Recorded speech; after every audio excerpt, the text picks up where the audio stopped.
प्रधानमन्त्री प्रचण्ड र राष्ट्रसङ्घ महासचिव गुतरेस बीच भेटवार्ता। सूचना दिनेलाई पुरस्कारको व्यवस्था गरिएकोले सुन समातिएको अर्थमन्त्री महतको भनाई। ललिता निवास प्रकरणमा थप 2 जना पक्राउ पर्नेमा शकुननन्द महर्जन र सञ्जय महर्जन। कोशी सरकार विरुद्धको रिट सुनाई पूर्ण इजलासमा हुने। सुन तस्करीमा अहिलेसम्म 16 जना पक्राउ।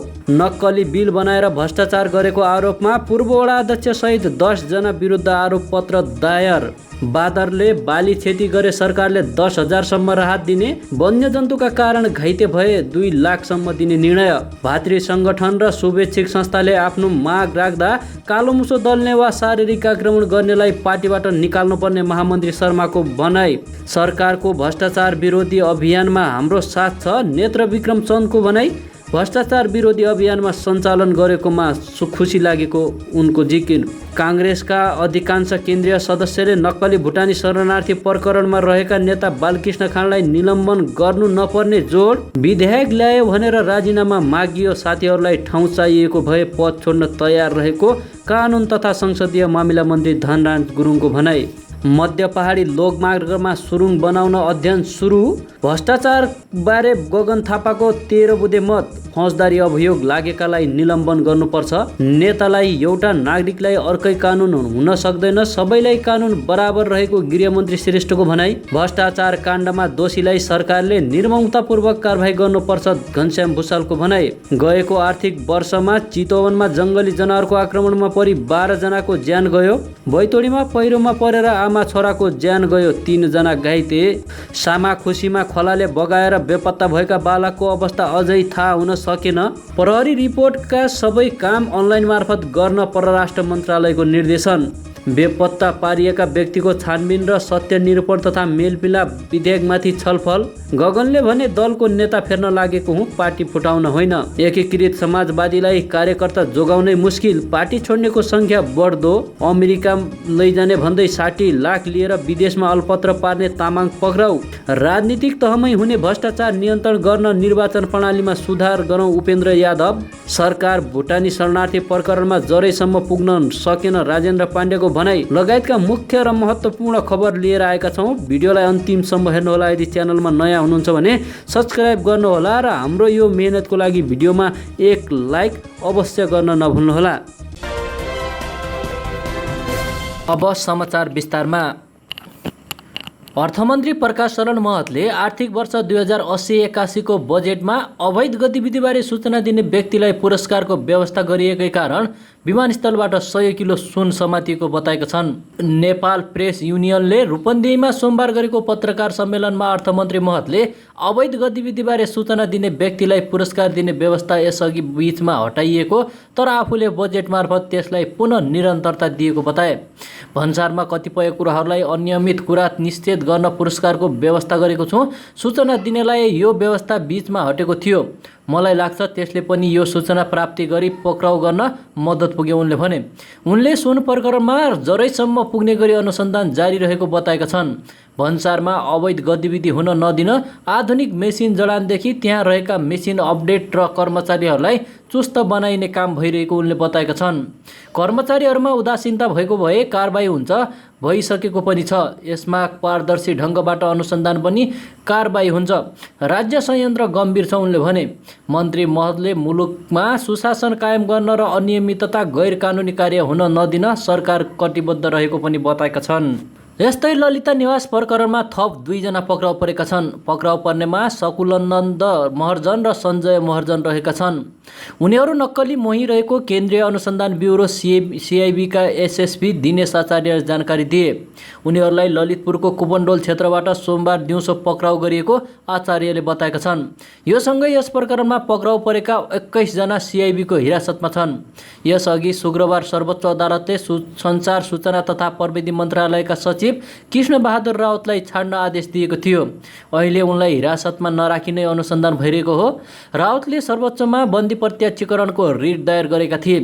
भाटभटेनी सुपरमार्केटका सञ्चालक मीनबहादुर गुरुङ, निर्वाचन आयोगका पूर्व आयुक्त सुधीर कुमार शाह र धर्मप्रसाद गौतमले पनि रिट दायर गरेका थिए, तर उनीहरूलाई सर्वोच्चले थुनामुक्त गरेको थिएन। प्रहरीले समरजङ कम्पनीका तत्कालीन प्रमुख लोकहरि घिमिरे, समरजङ कम्पनीका तत्कालीन प्रमुख रमेश कुमार पोखरेल, नक्कली मोही देवनारायण महर्जन, तत्कालीन नापी अधिकृत ध्रुव अर्याल र गोपाल कार्कीलाई पक्राउ गरेको छ। काठमाडौँ महानगर वडा नम्बर 5 का तत्कालीन वडा सचिव शिवजी भट्टराई, नक्कली मोही बाबुराजा महर्जन र तत्कालीन नापी कार्यालयमा रहेका घनाकुमार कार्की पनि पक्राउमा परेका छन्। समर्जन कम्पनीका तत्कालीन सहायक लेखापाल विनोद पौडेल, भौतिक योजना मन्त्रालयका तत्कालीन senior division engineer Balkrishna Shrestha, भूमि व्यवस्थापन विभागका तत्कालीन महानिर्देशक रुद्र प्रसाद श्रेष्ठ मिश्र गरी प्रहरी सबै हिरासतमा रहेका छन्। यता कोशी प्रदेश सरकार गठन असंवैधानिक भएको प्रश्न उठाउँदै दायर गरेको रिट निवेदकमाथिको सुनाई पूर्ण इजलासमा हुने भएको छ। सर्वोच्च अदालतका न्यायाधीशद्वय सुषमा लता माथेमा र तिल प्रसाद श्रेष्ठको संयुक्त इजलासले सोमबार उक्त रिटमाथिको सुनवाई पूर्ण इजलासबाट हुने आदेश दिएको हो। उक्त रिटमाथि पूर्ण इजलासमा मङ्गलबारदेखि नै सुनवाई हुनेछ। प्रस्तुत निवेदनको वस्तु विषयवस्तु हेर्दा जटिल कानुनी प्रश्न समावेश भएको देखिएको र त्यसको निराकरण पूर्ण इजलासबाट हुन उपयुक्त देखिएकोले सर्वोच्च अदालत नियमावली 2074 को नियम 23 ग बमोजिम मिति 2080 साउन 9 गते पूर्ण इजलासमा पेश हुने गरी तोकी नियम बमोजिम इजलासद्वारा जारी आदेशमा भनिएको छ। आइतबार उक्त रिटमाथि सुनवाई न्यायाधीशद्वय कुमार रेग्मी र नकुल सुवेदीको संयुक्त इजलासमा ताकिएको भए पनि न्यायाधीश रेग्मीले आफूले हेर्न नमिल्ने भन्दै अस्वीकार गरेपछि सुनवाई हुन सकेको थिएन। यस्तै बादलले बाली क्षति गरेमा कृषकहरूले क्षतिपूर्ति स्वरूप 10,000 रुपियाँसम्म पाउने भएका छन्। वन तथा वातावरण मन्त्रालयले जारी गरेको वन्यजन्तुबाट भएको क्षतिको राहत विवरण निर्देशिका 2080 अनुसार पहिलो पटक बादरबाट हुने क्षतिलाई राहत दिने तयारी सरकारले गरेको हो। सरकारले यसअघि हात्ती, गैंडा, बाघ, भालु, चितुवा, हिउँ चितुवा, ध्वाँसे चितुवा, ब्वाँसो, जङ्गली कुकुर, जङ्गली बँदेल, अर्ना, मगर, गोही, गौरी गाई र अजिङ्गर गरेर 14वटा वन्यजन्तुका कारण क्षति बापत राहत दिने गर्थ्यो। नयाँ निर्देशिकामा नीलगाई र बादरका कारण हुने मानवीय, पशु र अन्नबालीमा गर्ने क्षति बापत पनि राहत दिने व्यवस्था गरिएको छ। यसअघि सरकारले 2069 सालमा ल्याएको वन्यजन्तुबाट हुने क्षतिको राहत सहयोग निर्देशिकामा बादरले गर्ने क्षति सम्बन्धमा राहत उपलब्ध गराउने व्यवस्था थिएन। 2069 सालको उक्त निर्देशिका खारेज गर्दै सरकारले साउन 1 गतेदेखि लागू गरेको वन्यजन्तुबाट भएको क्षतिको राहत विवरण निर्देशिका 2080 जारी गरेको राष्ट्रिय निकुञ्ज तथा वन्यजन्तु संरक्षण विभागका उपमहानिर्देशक अजय कार्कीले जानकारी दिए। बादरले घाइते बनाएमा, अङ्गभङ्ग गरेमा वा बादरका कारण मृत्यु भएमा पनि सरकारले राहत दिने भएको छ।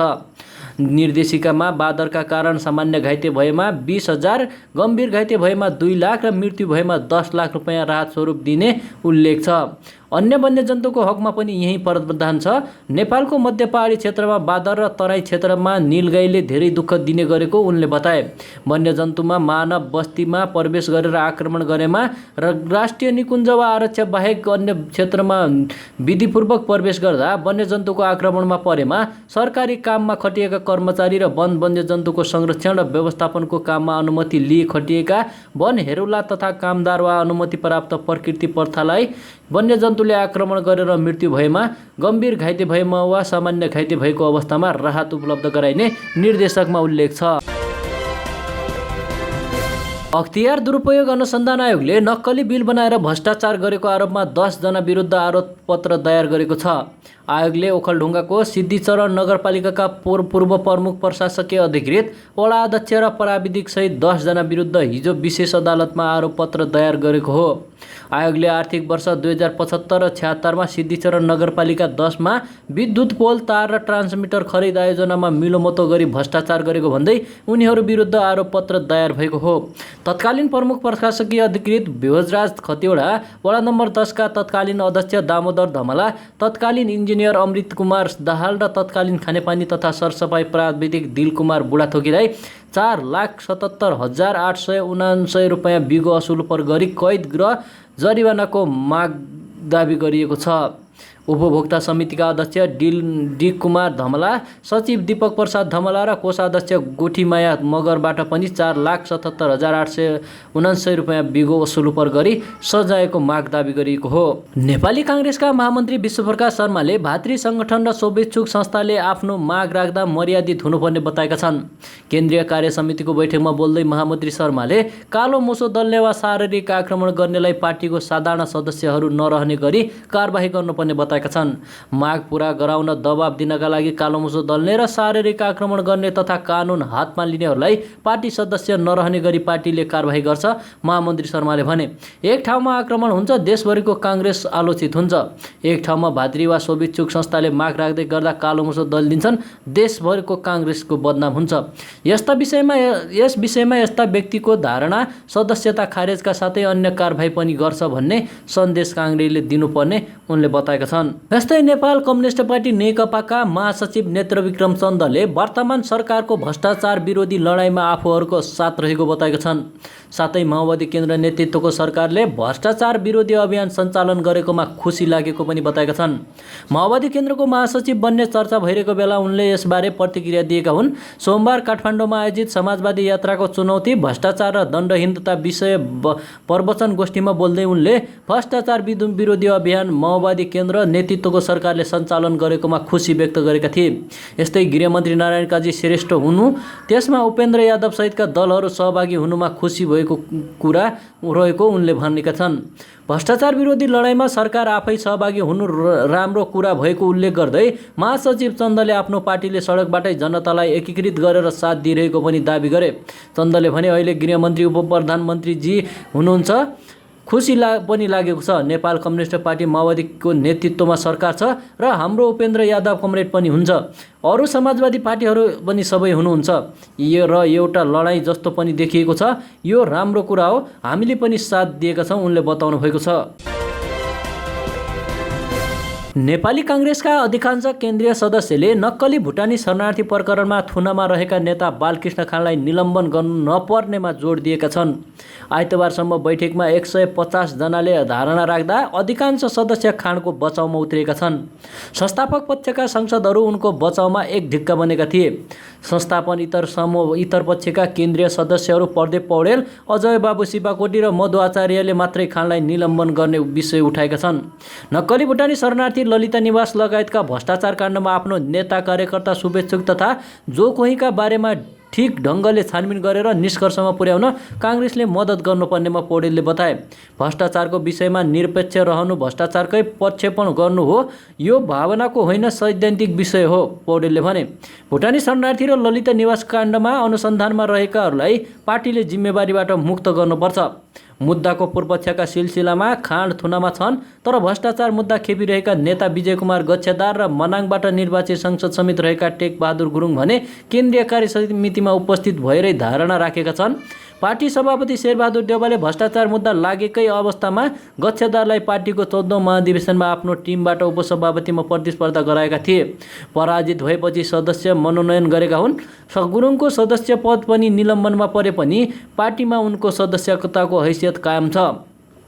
भ्रष्टाचार मुद्दामा परेका यी तीनै नेता सभापति देउवा निकट हुन्। प्रचार विभागका प्रमुख मीन विश्वकर्माका अनुसार सोमबार सभापति, उपसभापति र महामन्त्रीबाट बैठकमा उठेका प्रश्नहरूको जवाब दिने कार्यक्रम सकिएपछि अर्को दिन बैठक राखेर पार्टीको निर्णय सार्वजनिक गरिनेछ। अदालतमा मुद्दा विचाराधीन भएको र पार्टीमा परम्परा समेत नभएकोले खानलाई निलम्बनको विषयबारे संस्थागत रूपमा कुनै धारणा नआउने उनको भनाइ छ। बैठक बस्नु अघि नै सभापति देउवाले खानको निलम्बनको विषयमा मौन रहने रणनीति बनाएका थिए। संस्थापन पक्षका एक सदस्यका अनुसार त्यही रणनीति बुझेरै संस्थापन पक्षका कतिपय सदस्यहरू बचाउमा र कतिपय मौन बसेका थिए। गच्छेदार र गुरुङलाई निलम्बन नगर्ने, खानलाई मात्रै किन निलम्बन गर्ने भन्ने कुरा संस्थापन पक्षीय सांसदहरूको तर्क रहेको छ। उपप्रधान एवं गृहमन्त्री नारायण काजी श्रेष्ठले भ्रष्टाचार र अनियमिततामा सरकारले निष्पक्ष छानबिन गरी दोषीलाई कारबाही गर्ने बताउनु भएको छ। सोमबार काठमाडौँमा आयोजित एक कार्यक्रममा गृहमन्त्री श्रेष्ठले भ्रष्टाचार र अनियमिततामा अनुसन्धान मार्फत तथ्य प्रमाणको आधारमा पुग्नुपर्ने ठाउँसम्म पुगेर कारबाही गर्ने बताउनु भएको छ। उहाँले नेताहरू दोषी देखिएपछि पक्राउ गरी कारबाहीको प्रक्रिया अघि बढाउँदा त्यही पार्टीका अन्य नेताहरूले विरोध गर्ने, व्यवसायी र कर्मचारीहरूले पनि आफूलाई कारबाही गर्ने हुँदैन भनेर विरोध गर्ने परम्पराको विकास हुँदै गएको बताउनु भएको छ। मन्त्री श्रेष्ठले सरकार कुनै पनि हालतमा अपराधीलाई छुट दिने पक्षमा नरहेको र प्रमाणसँगै सबै दोषीलाई कारबाही हुने प्रतिबद्धता जनाउनुभयो। उहाँले धनीलाई एउटा, गरिबलाई अर्कै कानुनी कारबाही हुने कुरा सरकारलाई सह्य नरहेको बताउँदै कानुन सबैका लागि बराबर हुने उल्लेख गर्नुभएको छ। उहाँले भन्नुभयो, भ्रष्टाचार र अनियमिततामा स्वच्छ र निष्पक्ष ढङ्गले अनुसन्धानको प्रक्रिया अघि बढाइनेछ। दोषी र अपराधीलाई छोड्ने काम हुँदैन, निर्दोष फस्ने काम नहोस्, दोषी र अपराधीहरू छुट्ने काम नहोस् भनेर प्रहरीलाई स्वतन्त्र र निष्पक्ष अनुसन्धानको प्रक्रिया अघि बढाउन निर्देशन छ। धनीलाई एउटा, गरिबलाई अर्कै, विपन्नलाई एउटा, सम्पन्नलाई एउटा कानुन म मान्दिनँ। सरकारले त्यसलाई स्वीकार गर्न सक्दैन। नेताहरूलाई एउटा कानुन र राजनीतिमा नरहेकालाई अर्कै कानुन हुन सक्दैन। कानुन सबैका लागि समान हुन्छ। मन्त्री श्रेष्ठले अपराधमा संलग्नहरूलाई प्रमाणले भ्याएसम्म कारबाही हुने बताउनु भएको छ। परराष्ट्र मन्त्री एनपी साउदले मन्त्रालय अन्तर्गतको कन्सुलर सेवा विभागलाई प्रहरी चारित्रिक प्रमाणपत्र पीसीसीका सम्पूर्ण कामहरू अनलाइन मार्फत गर्न निर्देशन दिएका छन्। मन्त्री साउदले विभागका महानिर्देशक प्रकाशमणि पौडेललाई 10 दिनभित्रै प्रहरी चारित्रिक प्रमाणपत्रका सम्पूर्ण कामहरू अनलाइन मार्फत गरिने व्यवस्था मिलाउन निर्देशन दिएका हुन्।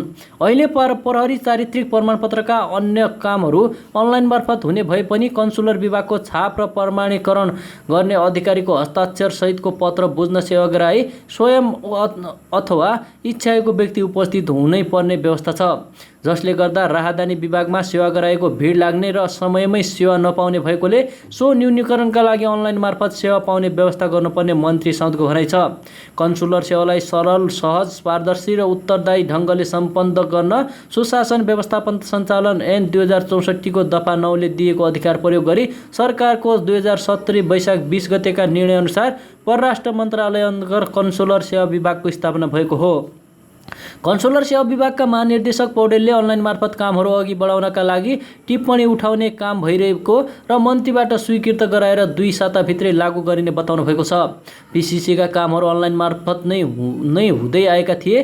अन्तिममा मात्रै हामीले बोलाएपछि सेवाग्राही आउनु पर्ने हुन्थ्यो, अब त्यो हट्छ, उनले भने। अब थोरै कामहरू गर्नुपर्ने छ, टिप्पणी उठाउने काम भइरहेको छ, उनले बताउनु भएको छ। सत्तारूढ जनता समाजवादी पार्टी नेपालका अध्यक्ष उपेन्द्र यादवले निर्वाचन प्रणालीमा सुधार गर्नुपर्ने आवश्यकता औल्याएका छन्।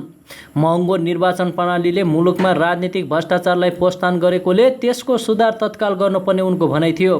सोमबार काठमाडौँमा आयोजित समाजवादी यात्राको चुनौती, भ्रष्टाचार र दण्डहीनता विषय प्रवचन गोष्ठीमा बोल्दै उनले राजनीतिक तहमै हुने संस्थागत भ्रष्टाचार नै मुलुकमा समाजवादी व्यवस्था ल्याउनका लागि मुख्य बाधक रहेको समेत बताए। उनले भने, चुनावमा हुने खर्च त्यो पनि त भ्रष्टाचार नै हो नि त, होइन र? यो निर्वाचन प्रणालीलाई बदलौँ। अहिलेको निर्वाचन प्रणाली अत्यन्तै महँगो र खर्चिलो भयो। त्यसकारणले निर्वाचन प्रणाली र हाम्रो जस्तो अल्प विकसित मुलुकमा परिश्रम गर्दाखेरि उसले प्राप्त गर्ने जो ज्याला मजदुरी वा तलब छ त्यसले ऊ आफूलाई धान्न सक्दैन। के गरोस् त, त्यहाँ पनि भ्रष्ट छ। भ्रष्टाचार संस्थागत हुँदै गएको छ। माथिदेखि तलसम्म, तलदेखि माथिसम्म भ्रष्टाचार संस्थागत भएको छ। समाजवादीका लागि एउटा यो ठुलो बाधा छ। अध्यक्ष यादवले नेपालमा समाजवाद ल्याउने सपना देखेको कम्युनिस्ट पार्टीका नेताहरू नै धनाढ्य वर्गमा परिणत भएको दाबी गरेका छन्। यस्तै नेकपा एकीकृत समाजवादीका राजेन्द्र प्रसाद पाण्डेले नक्कली भुटानी शरणार्थी प्रकरणको अनुसन्धान पूरा हुन नसकेको बताएका छन्। सोमबार काठमाडौँमा आयोजित एक कार्यक्रमलाई सम्बोधन गर्दै उनले यस्तो बताएका हुन्। नक्कली भुटानी शरणार्थी प्रकरणको जरो बीचमै काटिँदा अनुसन्धान पूरा नभएको बताउँदै उनले भ्रष्टाचार अहिले सङ्घदेखि स्थानीय तहका वडासम्म फैलिएको दाबी गरे। उपाध्यक्ष पौडेलले भ्रष्टाचार नियन्त्रण गर्न नसक्ने देशमा सुशासन कायम हुन नसक्ने बताएका छन्। उनले अहिले को छ भ्रष्टाचारी नभई को छैन भ्रष्टाचारी भनेर खोज्नुपर्ने स्थिति देखिएको बताए। उनले भने, संसदीय व्यवस्था सँगसँगै पजरो भित्रियो, सुविधा भोगी हुने प्रवृत्तिको विकास भयो। आज को छ भ्रष्टाचारी होइन, को छैन भ्रष्टाचारी भनेर खोज्नुपर्ने अवस्था आएको छ। भ्रष्टाचार हिजो प्रधानमन्त्री मन्त्रीको तहमा मात्रै हुन्थ्यो होला, अब हाम्रै वडा सदस्यसम्म भ्रष्टाचार पुगेको छ। आज त्यो भुटानी शरणार्थी काण्ड कति ठुलो काण्ड भएर गयो, कहाँसम्म पुग्यो भन्दा बिचमा गएर जरो काटिएको छ। पल्लै छेउसम्म पुगेन, त्यसको खोज तलास पुगेको छैन। त्यस्ता काण्डलाई बन्देज गरी भ्रष्टाचारको जरैसम्म पुग्नु जरुरी रहेको पनि उनले बताउनु भएको छ। यस्तै नेपाली काङ्ग्रेसका महामन्त्री गगन थापाले आफूले संसदीय दलको नेता बदल्न चाहेको बताएका छन्। सोमबार केन्द्रीय समिति बैठकमा धारणा राख्दै उनले आफू दल नेता बदल्न लागिरहने बताए। पार्टी नेतृत्व परिवर्तनको कुरा किन उठाएको भन्नेलाई जवाब दिँदै थापाले भने, मैले संसदीय दलको नेता परिवर्तन गर्न खोजेको हुँ, सकिन्न, तर म अब पनि लागिरहन्छु। थापाले गत वर्ष पुस 6 मा भएको संसदीय दल नेता चुनावमा सभापति शेरबहादुर देउवासँग प्रतिस्पर्धा गरे पनि पराजित भएका थिए। संसदीय दल नेता फेर्न विधिअनुसार मिल्ने र आफू यस काममा लागिराख्ने पनि थापाको भनाइ छ। संसदीय दल नेता फेर्न विधानअनुसार बकाइदा मिल्छ, तर संसदको भोट पाउन गाह्रो छ भन्ने कुरा मलाई थाहा छ, उनले भने। तर म प्रयास भने गरिरहन्छु, गाह्रो काम भनेर छोड्दिन। उनले दल नेता परिवर्तन गर्न आवश्यक रहेको पनि बताएका छन्। दलहरूमा 30-35 वर्षदेखि 4-5 जना नेताले म्युजिकल चेयर खेले जस्तो नेतृत्व गरिरहेको उनको भनाइ छ। 4-5 जनाले नेताले नेतृत्वमा आलोपालो गरिराख्नु भएको छ। जनताले नयाँ खोजेको छन्, त्यसका लागि मैले कोसिस गरिरहेको छु, उनले भने। अरू कोही नआएकोले म अघि बढेको हुँ। सभापति शेरबहादुर देउवाले केही समयभित्र अब म प्रधानमन्त्री बन्दिन, को आउने हो आउनुहोस् भन्ने सक्ने थापाको भनाइ थियो। म 6औं पटक प्रधानमन्त्री बन्दिन, ल को आउने हो आओ भनेर सभापतिले नै भन्नुहुन्छ भन्ने विश्वास छ, उनले भने। दलको नेता फेर्न कोसिस गर्दा कतिपयले पार्टी नै फुटाउन खोजेको आशंका गरेकोमा थापाले भने। सभापतिलाई यसले दल नेता परिवर्तन गर्न खोजिरहेको छ भन्ने थाहा छ, तर उहाँका वरिपरि बस्नेलाई चिन्तित बनाएको छ। उनले आफूले दलको नेता परिवर्तन गर्न चाहेको तर पार्टी फुटाउन नचाहेको बताएका छन्। दलको नेता परिवर्तन गर्न म लागिरहन्छु, अब किन लागिस् भन्ने प्रश्न नसोध्नुहोला, जवाफ पाउनुभयो, उनले भने। सत्ता साझेदार नेकपा एकीकृत समाजवादीका महासचिव घनश्याम भुसालले भ्रष्टाचार काण्डका दोषीलाई सरकारले निर्ममतापूर्वक कारबाही गर्नुपर्ने बताएका छन्। सोमबार काठमाडौँमा आयोजित एक कार्यक्रममा भ्रष्टाचार र दन्तयुद्ध विषयमा प्रवचन गोष्ठीमा महासचिव भुसालले नक्कली भुटानी शरणार्थी र सुन तस्करी प्रकरणमा संलग्नलाई कडा कारबाही गर्न सरकारलाई सचेत गराउनु भएको हो। अब जन्मिन सक्ने जन्मिने लाइनमा रहेको भ्रष्टाचारको अहिले नै भुँड तुइने गरी सरकारले भ्रष्टाचारमाथि कारबाही गर्नुपर्ने उहाँको भनाइ थियो। उहाँले भन्नुभयो, अहिलेका यी भ्रष्टाचार काण्डका दोषीलाई निर्ममतापूर्वक कारबाही गरियोस् ताकि अब जन्मिन सक्ने र जन्मिने लाइनमा रहेका भ्रष्टाचारको अहिले नै भुँड तुइयोस्। जन्मिउन् तिनीहरू, नजन्मिउन्। पार्टीभित्र नै यसका बहस सुरु हुनु पर्यो। महासचिव भुसालले देशबाट भ्रष्टाचार पूर्ण रूपमा नियन्त्रण गर्न भने हरेक पार्टीभित्रबाटै भ्रष्टाचार विरोधी अभियान सुरु गर्नुपर्ने बताउनुभयो। उहाँले गृहमन्त्री नारायण काजी श्रेष्ठ एक व्यक्तिले मात्रै भ्रष्टाचार नियन्त्रण गर्न नसक्ने भएकोले पार्टीभित्रैबाट त्यस विरुद्ध अभियान छोड्नुपर्ने बताउनुभयो। उहाँले समाजवादको यात्रालाई ठिक ढङ्गले अघि बढाउन पनि हरेकले आफ्नो पार्टी स्वयंलाई भ्रष्टाचार विरोधी बनाउन सक्नुपर्ने जिकिर गर्नुभयो। भुसालले लोकप्रियताका लागि भ्रष्टाचार नियन्त्रण गर्ने कुरा अघि बढाउन नहुने बताउनुभयो। त्यसको मामिलामा पुँजीवादले जित्ने भएकोले कम्युनिस्टहरूले त्यो बाटो लिन नहुने उनको तर्क छ। भैतुडीमा पहिरोमा परेर आमा छोराको ज्यान गएको छ। पुर्चौडी नगरपालिका 2 को भैरूमा पहिरो जाँदा आमा छोराको ज्यान गएको हो। गैराती घरमाथिबाट खसेको पहिरोले घर पुरिँदा 25 वर्षीय अन्जु जागरी र 5 वर्षीय छोरा रिन्जनको ज्यान गएको प्रहरले जनाएको छ। अन्जुका श्रीमान रोजगारीको लागि भारतमा हुनुहुन्छ। पहिरोले देवर गोब्बर जागरी, सासू आमा रायमती र पाहुना आएकी छिमेकी जसमा बोहरा घाइते भएको इलाका प्रहरी कार्यालय पाटनका प्रहर प्रमुख निरीक्षक कमल प्रसाद चौधरीले जानकारी दिनुभयो। घर पूर्ण रूपमा क्षति भएको पनि जानकारी गराउनु भएको छ। यस्तै काठमाडौँको सामाखुसीमा खोलाले बगाउँदा बेपत्ता भएका 13 वर्षीय साजन मगरको अवस्था अझै थाहा हुन सकेको छैन। हिजो खोलाले बगाएर बेपत्ता भएका उनको खोजी भइरहेको जिल्ला प्रहरी परिसर काठमाडौँले जनाएको छ। प्रहरीका अनुसार पानीपोखरीको भानुभक्त मेमोरियल स्कुलमा कक्षा 6 मा पढ्ने साजन स्कुलबाट फर्किएर फुटलस खेल्न जाँदै गर्दा पर्खालबाट खसेर सामाखुसी खोलामा परेका थिए। उनको खोजी जारी रहेको र अहिलेसम्म उनको पत्ता लाग्न सकेको छैन। यस्तै चितवनमा गएको आर्थिक वर्ष 79-80 मा चितवनमा जङ्गली जनावरको आक्रमणबाट 12 जनाले ज्यान गुमाएका छन्। तीमध्ये बाघ र गैंडाको आक्रमणबाट 5-5 जना र हात्तीको आक्रमणबाट 2 जनाको ज्यान गएको छ। जङ्गली जनावरको आक्रमणबाट ज्यान गुमाएको परिवारलाई जनै 10 लाख रुपैयाँका दरले राहत प्रदान गरिएको चितवन राष्ट्रिय निकुञ्जले जनाएको छ। निकुञ्जका सूचना अधिकारी गणेश प्रसाद तिवारीका अनुसार जङ्गली जनावरको आक्रमणबाट 31 जना गम्भीर र 27 जना सामान्य घाइते भएका छन्। गम्भीर घाइते भएका 31 जनाको परिवारलाई उपचार स्वरूप 32,80,000 रुपैयाँ प्रदान गरिएको छ भने सामान्य घाइते भएका 27 जनाको परिवारलाई 4,27,128 रुपैयाँ उपचार खर्च बापत प्रदान गरिएको उहाँले जानकारी दिनुभयो। हात्तीको आक्रमणबाट 17, गैंडाको आक्रमणबाट 21, बाघको आक्रमणबाट 7, भालुको आक्रमणबाट 7, जङ्गली बटेको आक्रमणबाट 6 जना घाइते भएका निकुञ्जका सूचना अधिकारी तिवारीले बताउनुभयो। यस्तै जङ्गली जनावरका कारण 234 वटा पशुधनको क्षति भएको निकुञ्जको तथ्याङ्कले देखाएको छ। यसको राहत स्वरूप 31,38,400 रुपैयाँ प्रदान गरिएको छ। भण्डारण गरी राखिएको अन्नबालीमा समेत क्षति पुगेको छ। यस बापत 51,000 रुपैयाँ राहत रकम भुक्तानी गरिएको छ। यस्तै 27 वटा घरगोठमा जनावरले क्षति पुर्याएका छन्, जसमा क्षतिपूर्ति बापत 2,34,900 रुपैयाँ भुक्तानी गरिएको छ।